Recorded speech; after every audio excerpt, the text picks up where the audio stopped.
ശബരിമല സ്വർണ്ണക്കൊള്ളയുമായി ബന്ധപ്പെട്ട് നിർണായകമായ വിവരങ്ങളിലേക്ക് പോവുകയാണ്. ഗൂഢാലോചന പുറത്തുവരണമെന്ന് കോടതി.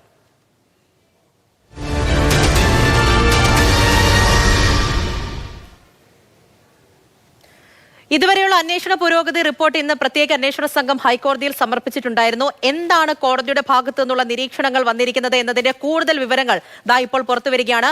ദേവസ്വം ബോർഡ് ഉദ്യോഗസ്ഥർക്കെതിരെ ശക്തമായ നിരീക്ഷണവുമായി ഹൈക്കോടതി.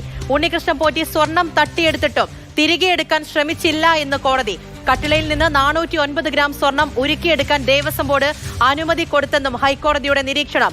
കൊണ്ടുപോയ ദ്വാരപാലക ശില്പം തന്നെയാണോ തിരികെ കൊണ്ടുവന്നത് എന്നതിലും കോടതിക്ക് ഗൗരവകരമായ സംശയം.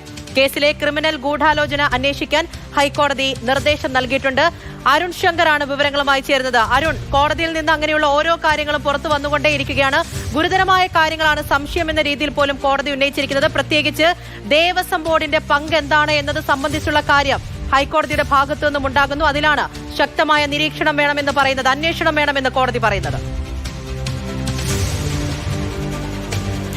തീർച്ചയായിട്ടും ശബരിമലയിൽ നടന്നത് സംഘടിതമായ ഒരു കൊള്ളയാണ് എന്നതാണ് ഇപ്പോൾ ഹൈക്കോടതി പുറത്തുവിട്ട ഈ ഉത്തരവിൽ നിന്ന് വ്യക്തമാകുന്നത്. അത് ഉണ്ണികൃഷ്ണൻ പോറ്റി മാത്രമല്ല, ദേവസ്വം ബോർഡിലെ ഉന്നത ഉദ്യോഗസ്ഥരും ഈ കൊള്ളയിൽ പങ്കാളികളായിട്ടുണ്ട്. ഈ കൊള്ളയുടെ ഉത്തരവാദിത്തത്തിൽ നിന്ന് ഒരു ഉദ്യോഗസ്ഥനും ഒഴിഞ്ഞു മാറാൻ കഴിയില്ല എന്നുള്ളതാണ് വ്യക്തമാക്കുന്നത്.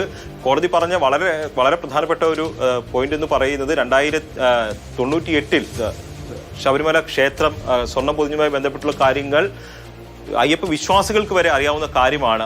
അന്ന് 30 കിലോയിലധികം സ്വർണം ഉപയോഗിച്ചാണ് ശബരിമല ക്ഷേത്രം സ്വർണം പൊതിഞ്ഞത്. പക്ഷേ ആ സ്വർണം അടിച്ചു മാറ്റാനുള്ള ബോധപൂർവമായുള്ള ശ്രമമാണ് നടന്നിട്ടുള്ളത്. 2019 നടന്ന മോഷണം മറച്ചു വെക്കാൻ വേണ്ടിയിട്ടുള്ള ശ്രമങ്ങളാണ് 2024-ലും 2025-ലും, അതായത് ഈ അവസാനം ഈ ദ്വാരപാലക ശില്പം കൊണ്ടുപോയതുമായി ബന്ധപ്പെട്ടാണ് ഹൈക്കോടതി ഇടപെടൽ ഉണ്ടായത്. അപ്പോൾ അതുപോലും 2019-ലെ മോഷണം മറച്ചു വെക്കാനുള്ളതായിരുന്നു എന്നതാണ് കോടതി സംശയിക്കുന്നത്. അതുകൊണ്ട് തന്നെ ഇതുമായി ബന്ധപ്പെട്ട് ക്രിമിനൽ ഗൂഢാലോചന നടന്നിട്ടുണ്ട്.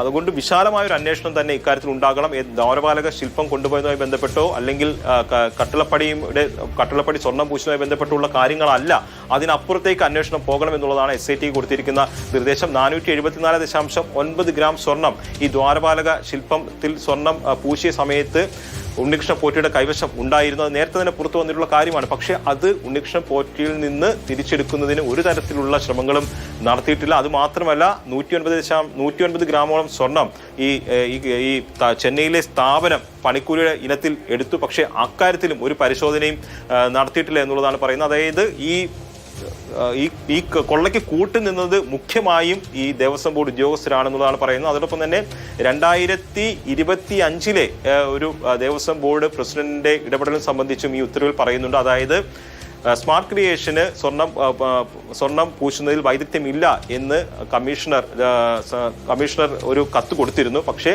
ആ കത്തിലെ നിലപാട് 7 ദിവസം കൊണ്ടാണ് മാറ്റിയത്. ആ നിലപാട് മാറ്റാനുള്ള ഒരു കാരണം എന്ന് പറയുന്നത് ദേവസ്വം പ്രസിഡന്റ് നൽകിയ നിർദ്ദേശമായിരുന്നു. ആ നിർദ്ദേശത്തിന്റെ അടിസ്ഥാനത്തിലാണ് 7 ദിവസം കഴിയുമ്പോൾ അതായത് അരുൺ, ഇതുവരെ സംസാരിച്ച ഈ ദേവസ്വം ബോർഡ് ഉദ്യോഗസ്ഥരുടെ പങ്ക് എന്താണ് എന്ന് സംസാരിച്ചു വരുന്നതിൽ ഹൈക്കോടതി തന്നെ പല നിരീക്ഷണങ്ങളും നടത്തിയിരിക്കുകയാണ്. അത്രത്തോളം വലിയ സംശയമുണ്ട്. അതായത് ഓരോ ഘട്ടത്തിലും ഉന്നതരുൾപ്പെടെയുള്ള എല്ലാ ദേവസ്വം ഉദ്യോഗസ്ഥർക്കും ആ സമയത്ത് ഇതിൽ പങ്കുണ്ട് എന്നുള്ള പ്രധാനപ്പെട്ട സംശയമാണല്ലേ കോടതി മുന്നിലേക്ക് വെക്കുന്നത്? തീർച്ചയായിട്ടും ഈ സ്വർണ്ണക്കൊള്ളയിൽ നിന്ന് ഉദ്യോഗസ്ഥർക്കൊന്നും ഒഴിഞ്ഞു മാറാൻ കഴിയില്ല എന്നുള്ളതാണ് പറയുന്നത്.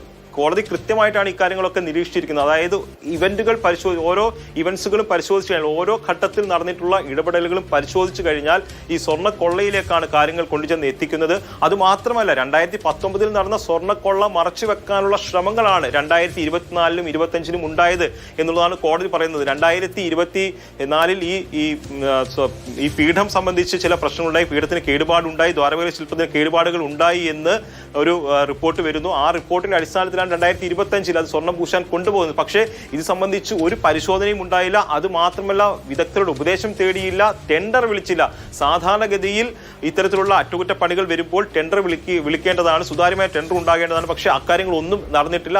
നേരെ തന്നെ ഉണ്ണികൃഷ്ണൻ പോറ്റിയുടെ കൈവശം ഇത് കൊടുക്കുകയാണ്. അത് മാത്രമല്ല ഉണ്ണികൃഷ്ണൻ പോറ്റിക്ക് 1 മാസത്തോളം കേരളത്തിലെയും മറ്റു സംസ്ഥാനങ്ങളിലെയും പല സ്ഥലങ്ങളിലും കൊണ്ടുപോയിട്ട് ഇത് പ്രദർശിപ്പിക്കാനും അതോടൊപ്പം തന്നെ സാമ്പത്തിക നേട്ടം ഉണ്ടാക്കാൻ വെക്കാനുമുള്ള അവസരം കൊടുത്തു എന്നുള്ളതാണ് പറയുന്നത്. ഈ ദ്വാരപാലക ശില്പം ഉൾപ്പെടെയുള്ളവ സ്മാർട്ട് ക്രിയേഷനിലേക്ക് കൊണ്ടുപോയ സമയത്ത് ഒരു ഉദ്യോഗസ്ഥൻ പോലും ഉണ്ണികൃഷ്ണൻ പോറ്റിയെ അനുഗമിച്ചില്ല. കാരണം ഇത്രയും വിലപിടിപ്പുള്ള, അതിന്റെ സ്വർണത്തിന്റെ വില മാത്രമല്ല, അതിനൊരു വിശ്വാസപരമായിട്ടുള്ള ഒരു വില കൂടിയുണ്ട്, അല്ലെങ്കിൽ അതിനപ്പുറമുള്ള ഒരു വിലയുണ്ട്. അപ്പോൾ അത്രയും വില കൂടിയ, മൂല്യം കൂടിയ ഒരു വസ്തു ഉണ്ണികൃഷ്ണൻ പോറ്റിയുടെ കൈവശം കൊടുത്തു വിടുമ്പോൾ ഒരാൾ പോലും, ഒരു ഉദ്യോഗസ്ഥൻ പോലും ആ ഉണ്ണികൃഷ്ണൻ പോറ്റി അനുഗമിച്ചില്ല എന്ന് പറയുമ്പോൾ അത് വലിയ വീഴ്ചയാണ്. ആ വലിയ വീഴ്ച ബോധപൂർവം ഉണ്ടാക്കിയതാണ്. കാരണം അങ്ങനെ ഉണ്ടെങ്കിൽ മാത്രമേ മുൻപ് നടത്തിയിട്ടുള്ള കൊള്ളകളൊക്കെ മറച്ചു വെക്കാൻ കഴിയൂ. അതോടൊപ്പം തന്നെ ഈ ഉണ്ണികൃഷ്ണൻ ഇതിനകത്ത് പറയുന്ന ഒരു കാര്യം എന്ന് പറയുന്നത്, ദ്വാരപാലക ശില്പത്തിന്റെ ഒരു സ്പെയർ സ്ട്രോങ് റൂമിലുണ്ടെന്ന് ഉണ്ണികൃഷ്ണൻ പോറ്റിയാണ് ബോർഡിനോട് പറയുന്നത്. അത് കൊണ്ടുപോയാൽ മതി, അത് കൊണ്ടുപോയി കഴിഞ്ഞാൽ വേഗം സ്വർണ്ണം പൂശി കൊണ്ടുവരാം എന്ന് പറയുന്നുണ്ട്. അപ്പോൾ ഉണ്ണികൃഷ്ണൻ പോറ്റിക്ക് അവിടുത്തെ സ്ട്രോങ് റൂമിൽ എന്തുണ്ട് എന്ന് സംബന്ധിച്ച് കൃത്യമായ ബോധ്യം വരുന്നത് ദേവസ്വം ബോർഡിനല്ല വരുന്നത്, ബോർഡിനോട് പറയുകയാണ് ഇന്ന ഒരു സെറ്റ് അല്ലെങ്കിൽ ദ്വാരപാലക സെറ്റ് സ്ട്രോങ് റൂമിലുണ്ട്, അത് നമുക്ക് കൊണ്ടുപോയി കഴിഞ്ഞാൽ വേഗം പണിതീർത്ത് കൊണ്ടുവരാം എന്ന് പറയുമ്പോൾ ഉണ്ണികൃഷ്ണൻ പോറ്റിയുടെ സ്വാധീനം എവിടൊക്കെയുണ്ട്. അതോടൊപ്പം തന്നെ ഉണ്ണികൃഷ്ണൻ പോറ്റിയെ ദേവസ്വം ബോർഡിലെ ഉദ്യോഗസ്ഥർ കരുവാക്കുന്നുണ്ട് എന്നൊക്കെ സംശയിക്കേണ്ടിയിരിക്കുന്നു. ഇത് സംശയങ്ങളല്ല ഇപ്പോൾ പുറത്തു വരുന്നത്. നമ്മൾ ഈ കോടതി ഇടപെടലിന് മുൻപ് പലരും പല രീതിയിലുള്ള സംശയങ്ങൾ പ്രകടിപ്പിച്ചിരുന്നു. പക്ഷേ ഇനി ആ സംശയമല്ല, കൂടുതൽ വ്യക്തതയിലേക്കാണ് കാര്യങ്ങൾ പോകുന്നത്. കോടതി ഓരോ കാര്യങ്ങളും വളരെ വിശദമായി തന്നെ പരിശോധിച്ചുകൊണ്ടാണ് ഇന്നത്തെ ഉത്തരവിറക്കിയിരിക്കുന്നത്. അതുകൊണ്ട് തന്നെ ഇതിൽ ക്രിമിനൽ ഗൂഢാലോചന അന്വേഷിക്കണം. അതാണ് കോടതി ഇന്ന് വളരെ പ്രധാനമായിട്ട് പറഞ്ഞിരിക്കുന്നത്. ക്രിമിനൽ ഗൂഢാലോചന പറയുമ്പോഴും എന്തുകൊണ്ടാണ് ഉണ്ണികൃഷ്ണൻ പോറ്റിക്കൊപ്പം ഇത്രയും ദേവസ്വം ബോർഡ് ഉദ്യോഗസ്ഥർ ചേർന്ന് നിന്ന്? നോക്കൂ, മോഷണം മറച്ചുവെച്ചു എന്നുള്ള പ്രധാനപ്പെട്ട ഒരു കാര്യം കോടതിയുടെ നിരീക്ഷണത്തിലേക്ക് വരികയാണ് അരുൺ. അതായത് ഇനി വളരെ പെട്ടെന്ന് തന്നെ അന്വേഷണ സംഘം ദേവസ്വം ബോർഡ് ഉദ്യോഗസ്ഥരിലേക്ക് എത്തുമല്ലേ? തീർച്ചയായിട്ടും അടുത്ത ഘട്ടം ദേവസ്വം ബോർഡ് ഉദ്യോഗസ്ഥർ തന്നെയാണ് ഇതിൽ നിന്ന് വ്യക്തമാകുന്നത്. കാരണം ഒരാളെ പോലും അങ്ങനെ മാറ്റി നിർത്തേണ്ട ആവശ്യമില്ല, കൃത്യമായ അന്വേഷണം നടക്കണം എന്നുള്ളതാണ് പറഞ്ഞിരിക്കുന്നത്. മിനിറ്റ്സ് പിടിച്ചെടുക്കാൻ പറഞ്ഞിട്ടുണ്ട്. ദേവസ്വം ബോർഡിന്റെ മിനിറ്റ്സ് കൃത്യമായിട്ട് പിടിച്ചെടുക്കണം. ഇപ്പോൾ Devaswom board president PS Prasanth പോലും സംശയത്തിന്റെ നിഴലിലേക്ക് വന്നിരിക്കുകയാണ്. കാരണം ദേവസ്വം കമ്മീഷണർ, തിരുവാഭരണ കമ്മീഷണർ പറയുന്നുണ്ട് സ്മാർട്ട് ക്രിയേഷന് ഇത് സംബന്ധിച്ചുള്ള വൈദഗ്ധ്യമില്ല എന്ന് പറയുമ്പോൾ 7 ദിവസം കൊണ്ട് നിലപാട് മാറ്റുകയാണ്. നിലപാട് മാറ്റിയിട്ട് തിരിച്ചെഴുതുകയാണ് ഇത് ഉണ്ണികൃഷ്ണൻ പോറ്റിയുടെ കൈവശം കൊടുത്തുവിടാമെന്ന്. അങ്ങനെയാണ്. കാരണം കോടതിക്ക് ഏറെക്കുറെ കാര്യങ്ങളെല്ലാം തന്നെ ബോധ്യപ്പെട്ടിട്ടുണ്ട്.